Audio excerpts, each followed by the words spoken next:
Ladies and gentlemen, welcome back to another episode at the Inner Changemaker.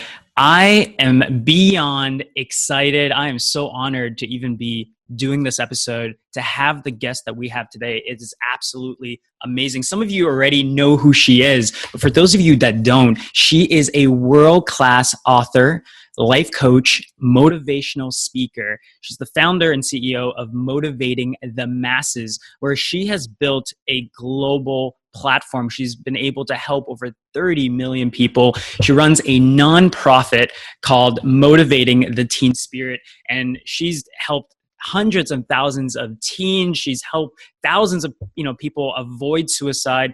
She's helped over 2,500 people drop out and returning to school. And she's, when I saw this next thing, I asked myself, like, how did she even do this? She apparently runs one of the country's only publicly traded personal and business development training companies.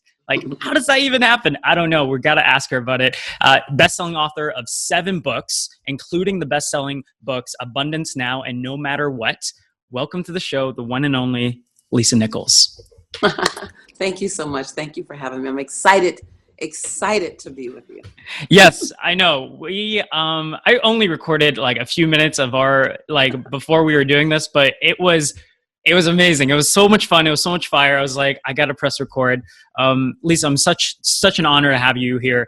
And when I was doing some research on you, I found this to be kind of really interesting. I found out that Texas named May 9th as Lisa Nichols Day. And yes. it said for her dedication to service, philanthropy, and healing.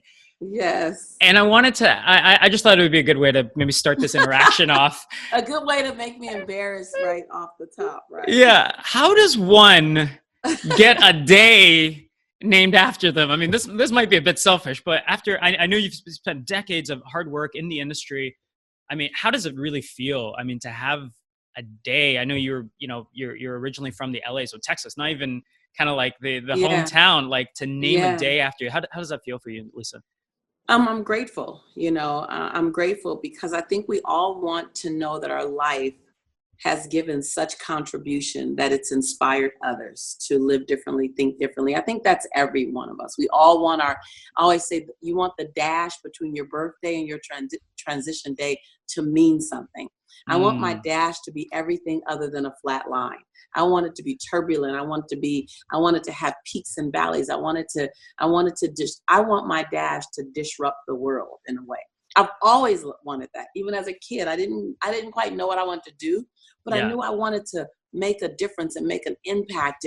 And when I say disrupt, I mean disrupt. I mean, cause something, stir someone's soul in such a way that they want to be more, do more, say more, love more, forgive more. And so being honored in Texas just says that I disrupted something in Texas. I created some turbulence. I let my, when I was a kid, the kids in my neighborhood used to write on the walls, right? They used to spray paint on the walls, and they would always write their name, and they would say, like, Jay was here, Lisa was here, for whatever reason. It was the graffiti on the walls. Yeah. And, it's taken me all these years, 30 years later, and I go, no, I want to write Lisa was here, know? And so being acknowledged in any form, it lets me feel like I've done something to say, not only was I here, but I've given contribution to hopefully inspire others to want to tippy toe, play a little bigger, because that's why I'm where I am, Jay. Some people, multiple people, some whom I've never met, they inspired me to want to be a better person. They inspired me to want to sing a better story. They inspired me to want to make sure that when someone reads my eulogy, like that, now that's deep. When someone reads my eulogy, I want the eulogy to be so rich and so substantive and so inspiring that in my transition ceremony, it's making someone listening want to be a better man or be a better woman. So that gets me to the days being named after me. But I never go for a day to be named after me. I go for making a difference. I love that. I love that. And Lisa, you have such a way of words. I love, you know, the tippy toe, the transition ceremony. And this is just the beginning because I know Lisa's Yes. about to bring it. I mean, it's crazy. For the people that don't know you, right? That maybe they're watching this, maybe they're listening to this. And I can only imagine it's such a small percentage of my audience that are not familiar with the name Lisa Nichols and some of the work that you've been doing and through your evolution through the personal development like industry. How does one go from, I think I saw this at multiple junctures that you had less than $12 in your bank account, you know, $11.42. I might be mistaken. You know the there. exact dollar amount. Yes. Yes. So how does one go from $11.42, which by the way, the ATM won't let you take out. It's not $20, right? So how does one go from there to like being such a prominent voice in an industry, like in personal development and helping millions of people around the globe? You know, first, Jay, in all fairness, I have to speak to how I got there, you know, Sure. Because I didn't know I was broke and broken. I didn't know that. I didn't know that broke is easy to see because it's a dollar amount. And when I went to the bank, the reason why I know it's $11.42 is because I was trying to get out $20 to buy my son Pampers. And I couldn't take the money out because I only had $11.42. And so I had to wrap Jelani in a towel for 2 days, a series of towels for 2 days. But I realized that I wasn't just broke, that I was broken. My spirit I was in more doubt than wonder. I was in more fear than possibility. And so I had to take stock of where I was, because the only way to answer your question, Jay, the only way I can tell you how I got from there to here is to show you how I had to get first crystal clear on where there was. You know, so many of us are trying to run and get to this next place. First of all, find out, where are you? What are you living in now? Physically, emotionally, financially, relationship-wise, where are you now? Because it's like when you go to the mall, Jay, and you want to find that store that has that amazing something that you want, and you've never been to this mall before, so you go to the kiosk, and the very first thing you do is you look for the dot that says, you are here, right? And so many of us are running towards something, but we haven't figured out our starting point, because your starting point is not my starting point. My starting point is not that guy's starting point.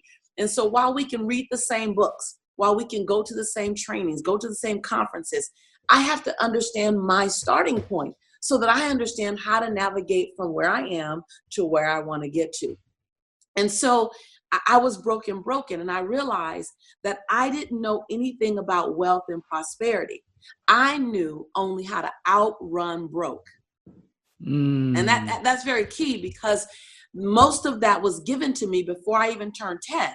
So whatever environment you were raised in, spiritually, the church you went to, or your parents went to, even if you didn't adopt that mindset, whatever spiritual upbringing I started with, that was still my mindset. So my spiritual upbringing was, suffer. It was not, you don't need a lot, that if you have a lot, you're greedy. And so my mindset was to give it all away. I couldn't ever have an abundance, because that's not what I was spiritually taught.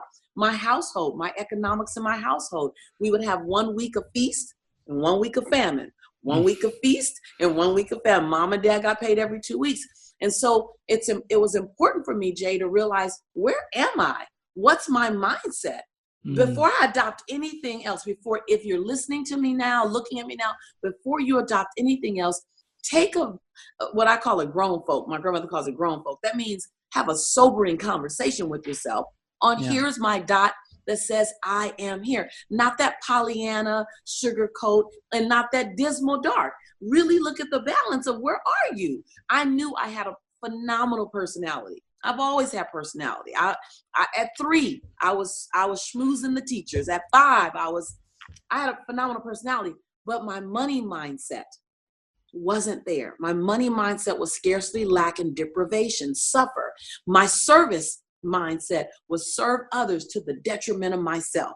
My health mindset was it was okay to be overweight, even obese, as long as I looked good when I wore it. So I had all these great personality, great ability to speak, always have the ability to speak. But I had these other mindsets that weren't supporting what I wanted. So that was number one. I had to become crystal clear and honest. I call it giving myself the butt naked truth.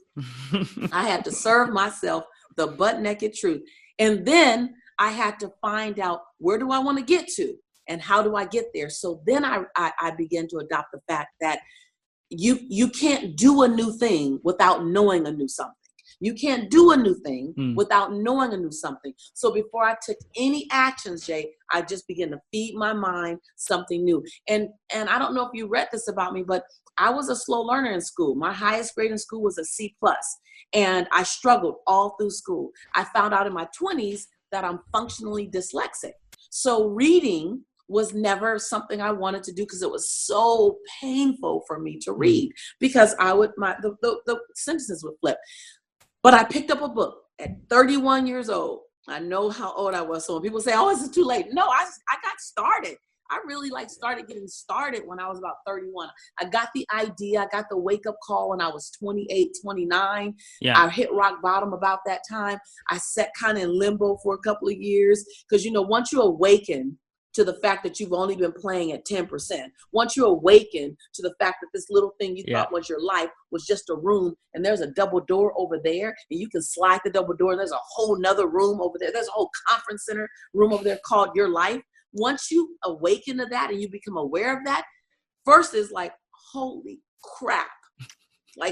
Holy crap, I've been just accepting this, and then you're kind of pissed, you're kind of mad, you're kind of frustrated. I want to figure out, how did I get here? Oh, it was my church. Oh, it was my community. Oh, it was my culture. Oh, it was my gender. So there's all this blame and frustration. Then settle and go, okay, now let me just chill. What am I going to do about it? So then after that, it was, let me feed my mind something differently. I knew that was going to be a hard journey. Yeah. People look at me on Oprah and on Larry King and with Steve Harvey and traveling the world and all that's sexy, but all that came after I sat and I went, freak, I got to go back to school. I got to go back to school. And I failed at school. I was horrible. I sucked in school. The last time I took an English class, I got a fail. And my English teacher told me I was the weakest writer she ever met in her entire life. The last time I took a speech class, I got a D-. And my speech teacher, he said, Ms. Nichols, I recommend you never speak in public. So that's my school experience. But I wanted a new life. So I had to give myself a new life experience through what I knew. So I sat and I read and I read and I read and I fed myself foreign pieces of information that I never, ever knew. Stephen Covey, seek first to understand, then to be understood. Your circle of influence versus your circle of concern. I'm reading things that sound like no habla español. But I kept reading them. I read the same book 6 times. Same book. And I highlighted it in a different color every time I read it. It took 6 times to understand the book. But I was willing to read it 6 times because if I can understand this book, I can give myself something different. And I became a student. If I am a good teacher, it's because I am a phenomenal student. And I went to places where people didn't look like me. I was the only person of color. I was the only woman normally. I was the youngest person by 18 to 20 years. Some of the people you've interviewed were the circles I was in. I didn't know. I had to constantly talk myself off the ledge because I kept thinking, I'm unworthy. They're not going to want an African-American woman from South Central LA in this circle. So I have to keep talking my worthiness. I have to look at my worthiness and say, hold on. You are worthy. You will not talk me out of this. Because I walk in a room and then I go, I shouldn't be here. They don't want me here. And I go, hold on. No, I deserve to be. I had to keep talking myself in the room, keep talking myself at the table. It wasn't difficult to get up from the table and get in action. It was difficult to let myself sit at the table and be fed because my background, my culture, my religion, nothing agreed with it. Nothing said I could. Except me. And then I realized the world is waiting for me to say I can. Because when I say I can, the world says I can. And when I say I can, other people say, yeah, if you can, then I can. And then I realized my victory didn't belong to me. My success didn't just belong to me. That when I liberated me, I liberated a nation of people. I liberated women. I liberated people of color. I liberated people younger than me. I realized that it was so much bigger than me. So Jay, every time I wanted to sit down, because it got tiring, it got exhausting, I got lonely, I got frustrated, I got scared. I did so many things scared. You ask, how do I go and become a public company? Do it scared. I did it scared. How do you grow a multi-million-dollar business as a woman of color, and as a single mom? I did it scared.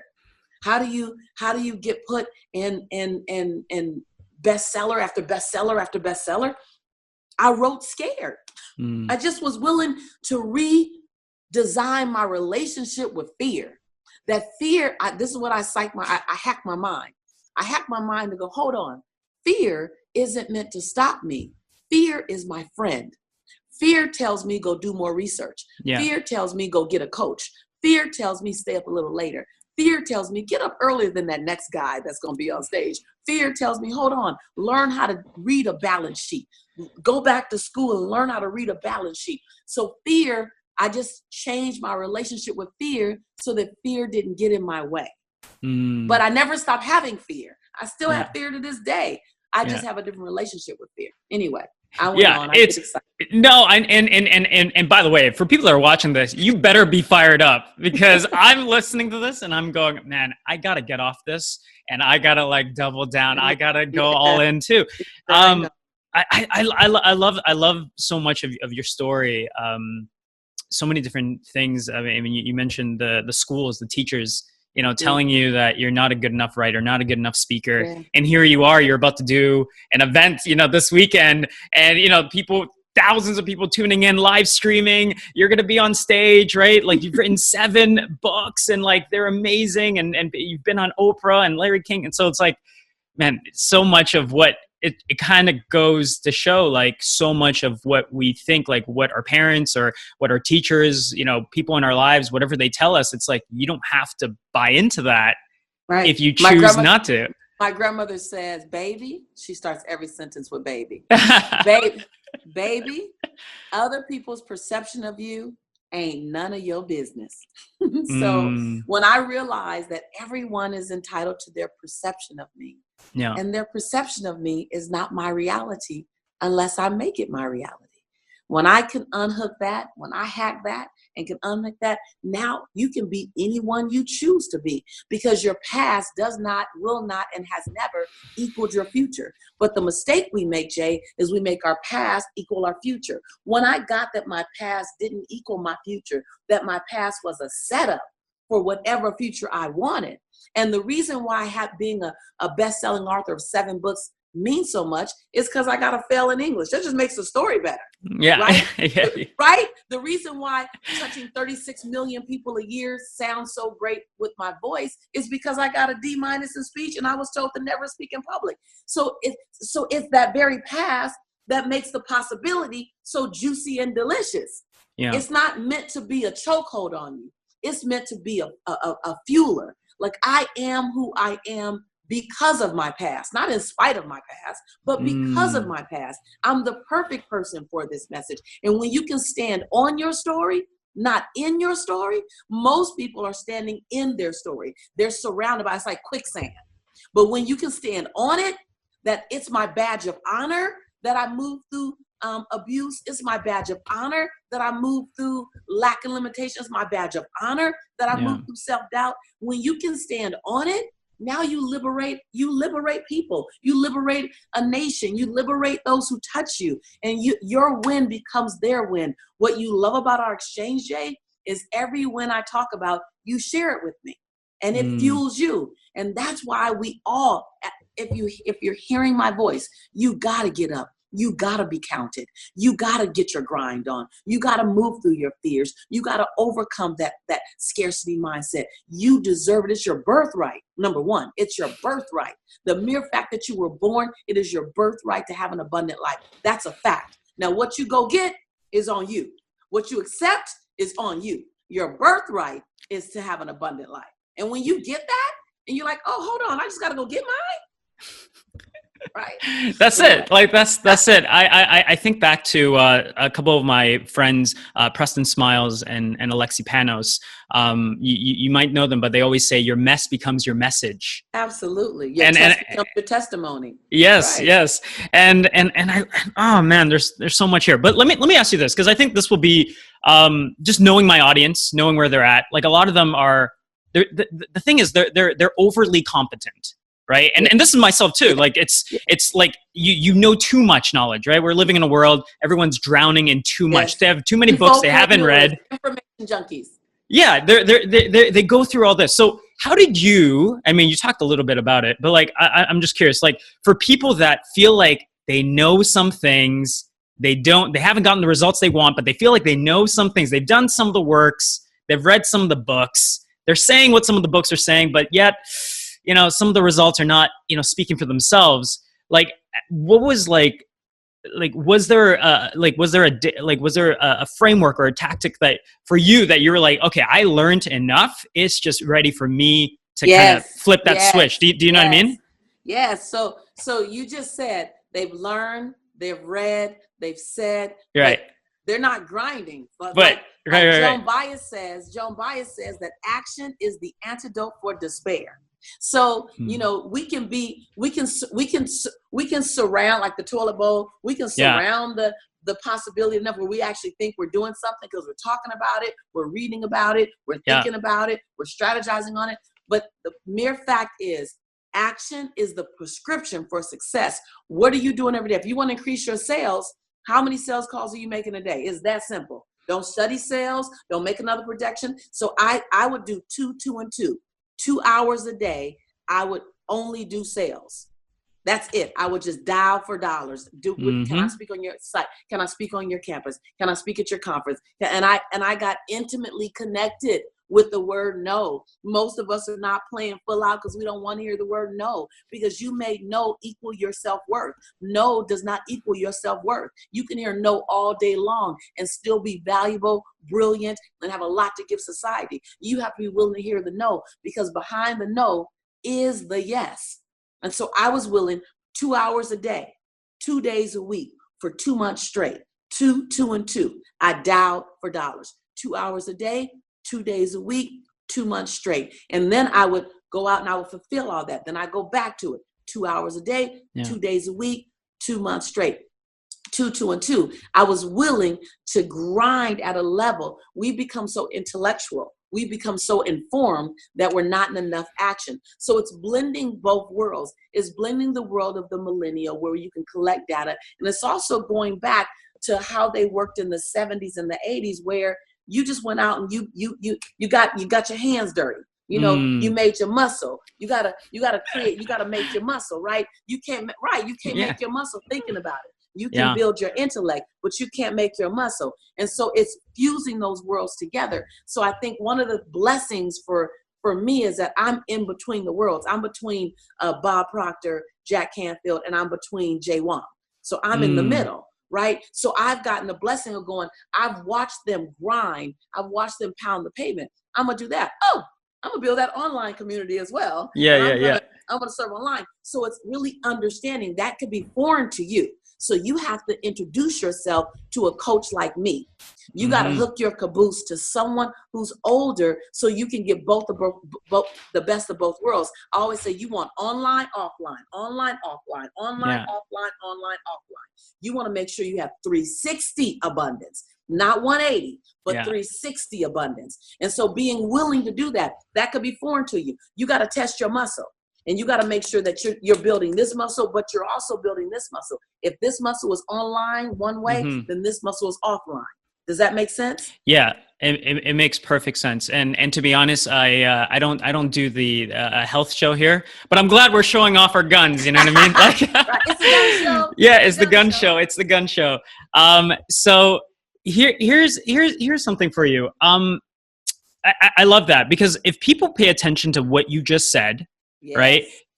To diving deep and taking action, because you can learn a lot of things. You can know a lot of things consciously, but you're never going to be able to integrate it unless you move on it. And that's what you're talking about, reading the book, the same book 6 times. I saw in an interview somewhere, you said you went to the same conference 42 times. 42 times.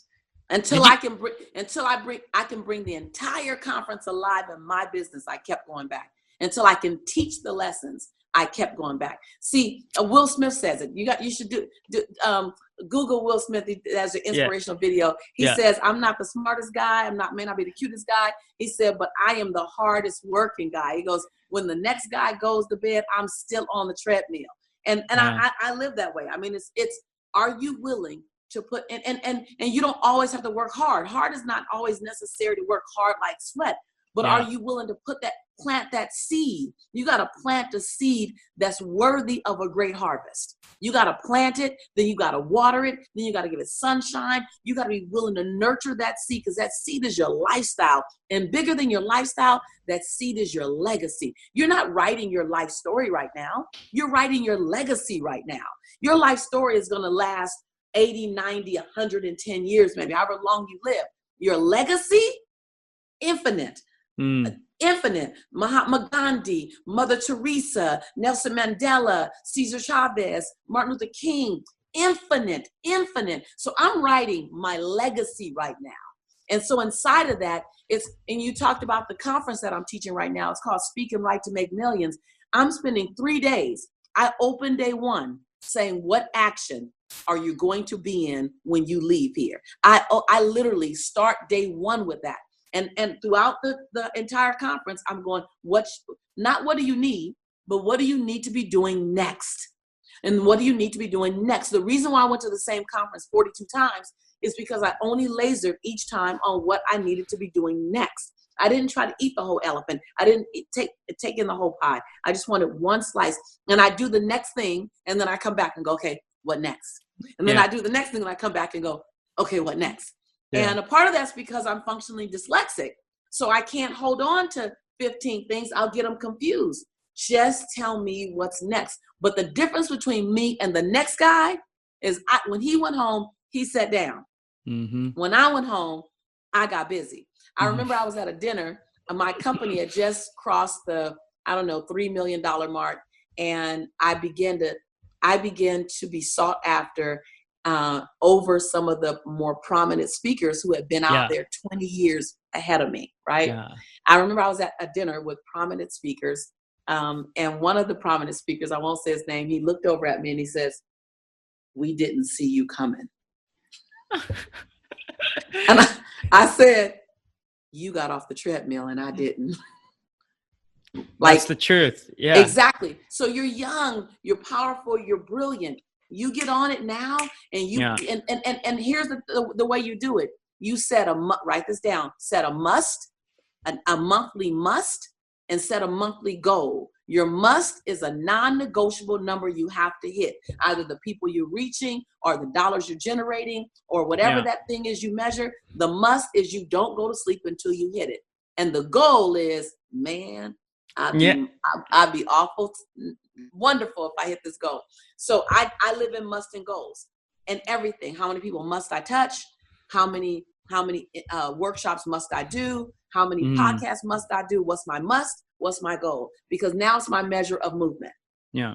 And I hope people that are listening and watching this, first of all, like I'm taking notes over here. So, and I'm getting off this and I'm getting on the treadmill. I'm getting on, the Nike, the Adidas, whatever it is, right? Shirtless, do it. Like you got to put in the work. Lisa, you mentioned something and I wanted to ask you this because I think there's a lot of people that are probably drawn to a show called The Inner Changemaker because they themselves, you mentioned in your story, you felt a tap on your shoulder. You said, I want to do something bigger than me. I don't know exactly what the words are, how to go about it. And you mentioned, living in your story versus on your story. Yeah. You're such a gifted storyteller, one of the best I've actually seen and studied and researched. So how does one, like when they get their tap on their shoulder and they're like, you know what, I want to share my message. I want to share my perspective. What are, from a storytelling perspective, were you always like gifted as a storyteller? What are some things that you see people that do all the time that's wrong in storytelling? And what's maybe like one thing that, you can get people to kind of think about, to say, hey, maybe I'll share my story from this vantage point. Absolutely.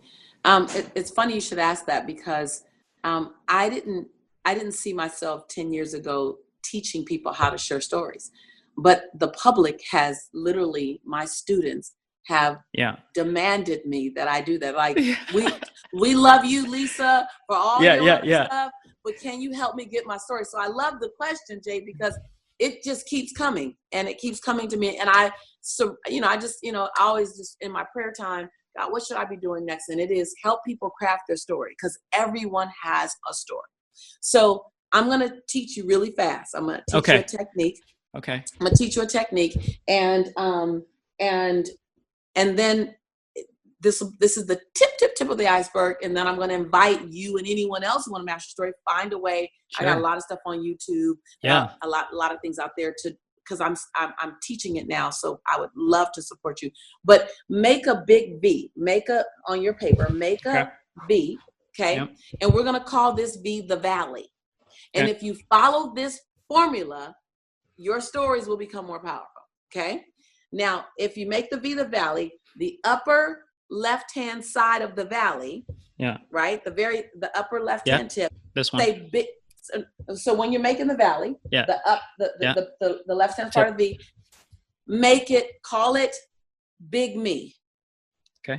And that's the big part of you. That's your bio, what you've achieved. So think about that as your bio, impressive me. So impressive statements about me. So number one, you got to get used to doing that, because the only way you share a good valley is that you start from a mountain. You got to start from the mountaintop. You can't share just a little bit and then go down, because the dichotomy, it's not drastic enough, right? Yeah. So, and then in the center, the lowest point, right? The lowest point, that is a low point in your life. Okay. Yeah. And then the upper right-hand tip is lessons I learned and why I do what I do. So my company I run a multi-million-dollar company. As you know, I've been on multiple national shows, to Today's Show, Good Morning America. Yeah. I've coached Steve Harvey. And I've had the pleasure of already being in 8 countries this year. And I was in 8 countries by the end of July, serving worldwide, including Budapest and Kazakhstan and Slovenia, and just all over the world. But it wasn't always that way. There was a time in my life when I was confused. I was bewildered. I didn't know my value. I didn't know how to see Lisa. I didn't know how to give Lisa a chance. I judged myself. I judged my mocha skin, my full lips, my round hips, and my kinky hair. I didn't know my worth. And that's why I'm so committed to teaching everyone who I touch that they are more than enough, that they woke up enough, that they are smart enough and brilliant enough. I'm committed to travel the world and spread possibility and teach people techniques to transform their life into something barely recognizable. Did you see me just do it to you? Yeah, like did you see me just do it? Yeah, no, right there. In actuality, in action. I just did it. And so I just did the V. I did the big me.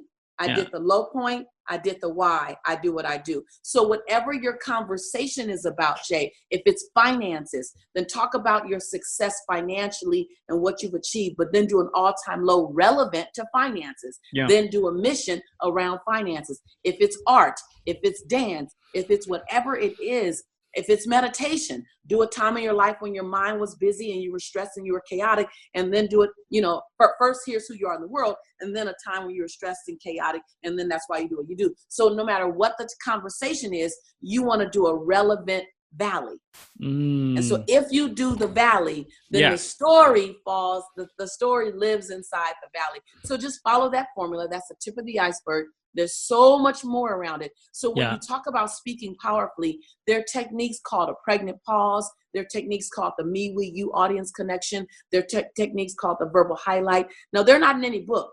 I made them all up because it's the what pregnant I do. Pause. A pregnant pause. So when people told me, we want to know what you do, I locked myself in my office, in my home for 7 days. I took the week off of going to my office, and I just wrote down all the things I did. And out of that came pregnant pause. texture, how to add texture to a statement, how to show a story versus tell a story. Most people are telling stories. You want to show a story. You want to show an oral movie when you talk. That's how you keep people riveted. You want to be willing to hold that statement with a pregnant pause and let it just sit there for a moment and have almost an awkward silence for a moment. You want to be willing. So it's so many things you do. So yeah, just come on my campus. Come on my campus. Yeah. So Lisa, where can I know this conversation has been so fascinating. It's half interview, half workshop. I mean, people, if you're not as mind blown as I am, I'm taking notes over here. You have to follow Lisa. I know it's motivatingthemasses.com. Where else can people kind of deep dive with you, whether it's on the story, whether they need more motivation in your life? Where's kind of like, where's the place they can like socially stalk you? You know? You know, it's funny you say that because I always run into people. They're like, I stalk you online. Yeah. Okay, I love stalkers. So, you know, you can always go to Lisa Nichols fan page. I'm pretty outrageous on my Facebook. So Lisa Nichols fan page, go over there, because I'm always doing Facebook Lives, teaching in my backyard, in my living room, in my kitchen. You'll see me cooking, and I'm always just kind of talking about life. I love to bring real life. I'm not just a transformational teacher. I'm a woman. I'm a mother. You know, I'm single. I'm dating. I'm a daughter. I love, show me the 360 life, not just the woo woo every day. I'm thinking about possibility. No, what do I do on a hard day? So Facebook, and then motivatingthemasses.com. If you're ready to step on the campus and go, no, I want to learn. I want to hang out with you on Facebook, but I want to learn. I want to be your student. Then I would go to Motivating the Masses. And if speaking is that thing you want to do, then I really unpack. I mean, it took me 14 different modules to teach you everything I know about speaking. I mean, and they're each like 40 minutes. And that's our Speak for Ultimate Impact. But if you just want to stick your toe in and do personal development, then I say our 28-day program, because it's 28 days, $28. You can't beat that with a baseball bat. I look a little different because when I recorded it, I was in a different physical space.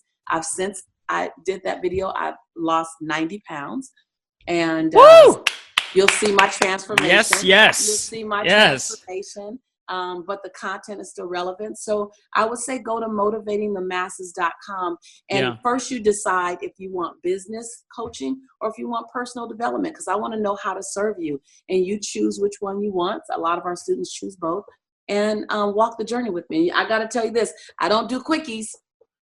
Of any sort. So if you step on the campus, I'm looking for, and I hope that you choose to be a part of a tribe. You know, what I realized is that I didn't want to grow alone, Jay. I didn't want to grow alone. I wanted to grow with a tribe. I wanted to grow around people who were growing with me, because I realized, you know, it took me a while to realize that I'm not a horse. I'm a unicorn. And for many years, I was a unicorn disguising myself as a horse. You're going to hear the phone ring. I'm in a hotel room and they're calling me. They'll have to call back later. They'll call back later. I'm busy. I'm busy with my new friends right now. So I had to just accept the fact that I'm a unicorn, and I wanted to find other unicorns to hang out with. And that's why things like this is so important. So find that space that you want to be in and play. Well, I'm going to link to everything in the show notes under the video. Lisa, they're trying to get me. They're all trying to get me. I know. We're going to wrap up. I got two things really quick though. I mean, first of all, just an observation. Isn't it kind of crazy that you run a online education campus? Like you call it a campus, and like yet you know your teachers tell you like you suck at school. I just thought that was kind of like an interesting, like, wow, you know, here we are, right? So I'm going to link to everything down below. Make sure if you got any value out of this, I mean, make sure to let Lisa know. Lisa, second last question. What is the name of the show, Inner Change Maker? What comes to your mind?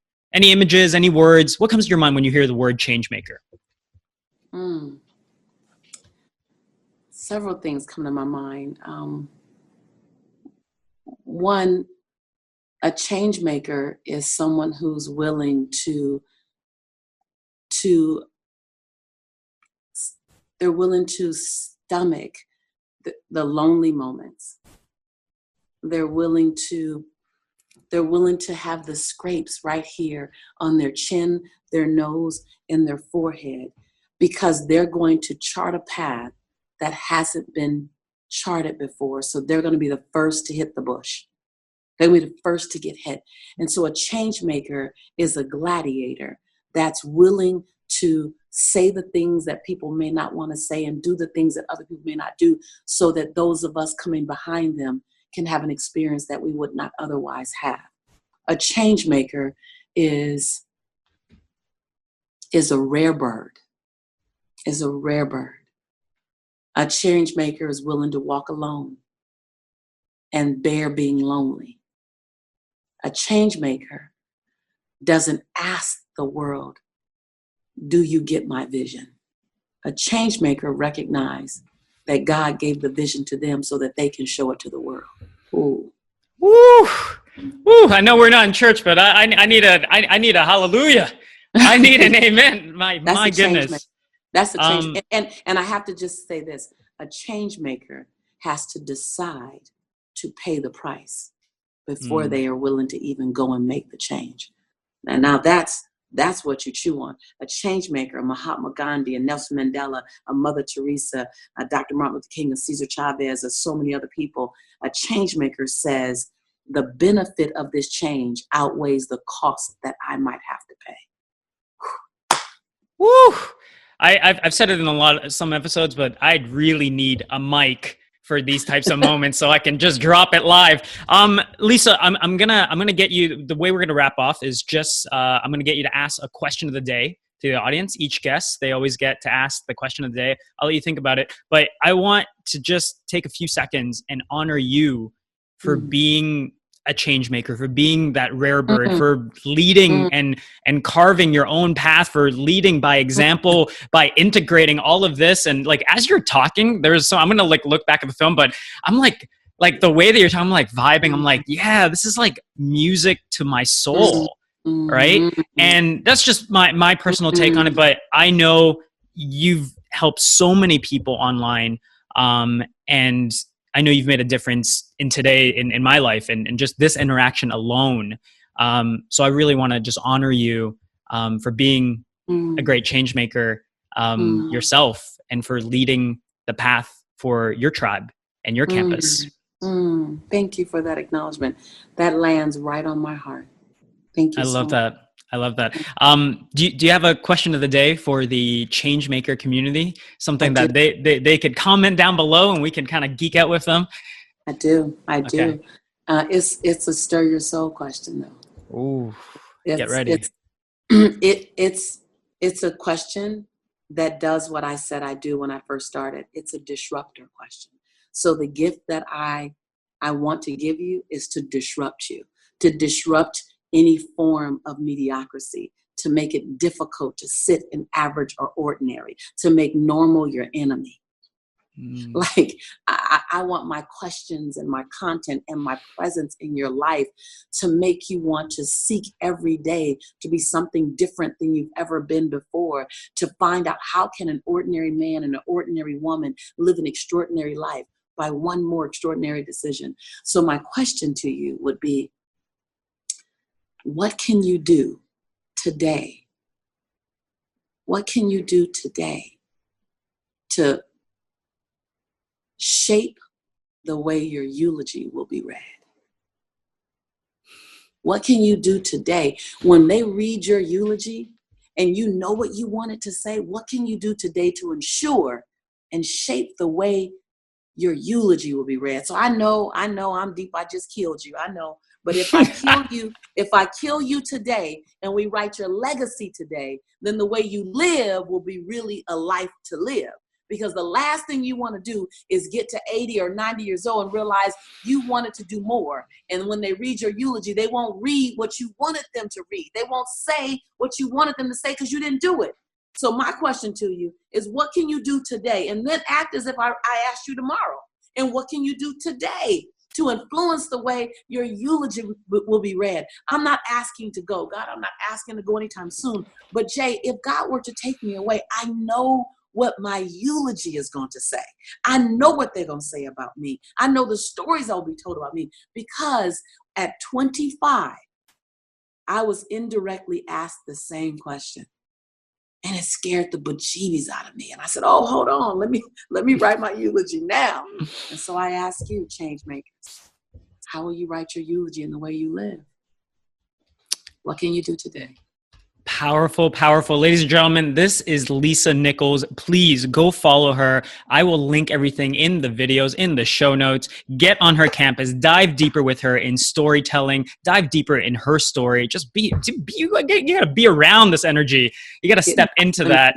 And I have so much love for you guys. I can't wait to see you guys next week. And remember, guys, it's not about changing the world. It's not about that. It's about looking at the people in your lives and deciding to change their world.